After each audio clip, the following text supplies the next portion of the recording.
ഒരു ചോദ്യം ചോദിക്കട്ടെ. ആ, ഒരു മരുഭൂമി. ആ മരുഭൂമി എന്ന് പറയുന്നത് കല്ലും മുള്ളും ഒക്കെ നിറഞ്ഞൊരു മരുഭൂമി. അപ്പോൾ അതിൽ ഒരാളിങ്ങനെ നടന്നു പോവാ. ഒറ്റൊരാളേ ഉള്ളൂ, വേറൊരു സംഭവങ്ങളൊന്നുമില്ല അടുത്തൊന്നും. അപ്പോൾ അയാൾക്ക് പെട്ടെന്ന് വിശക്കും. വിശന്നപ്പോൾ അയാൾ കുറച്ച് സമയം കഴിഞ്ഞപ്പോൾ അയാൾ ഭക്ഷണം കഴിച്ച്.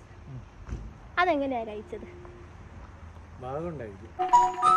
എവിടെയോ കണ്ട് മറന്ന പോലെ തോന്നുന്നു. എങ്ങനെ കഴിച്ച്? എന്തുകൊണ്ടെന്നല്ല, എങ്ങനെ കഴിച്ച്? പറ. ആ, എന്തോ എങ്ങനെ? അല്ല, ഇത് കല്ലും മുള്ളും ഒക്കെ ഉള്ള മരുഭൂമി.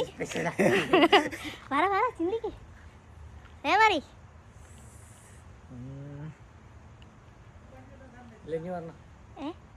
പറ, എന്തേലൊക്കെ പറ. എങ്ങനെ ഭക്ഷണം കഴിച്ച്?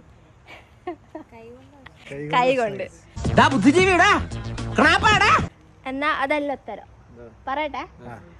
അയാള് കല്ലും മുള്ളും നിറഞ്ഞ സ്ഥലല്ലേ, കല്ലുകൾ തമ്മിൽ ഒരയ്ക്കും. അപ്പൊ തീപ്പൊരി പാറും, എന്നിട്ട് ആ പൊരി തിന്നും. അങ്ങനെ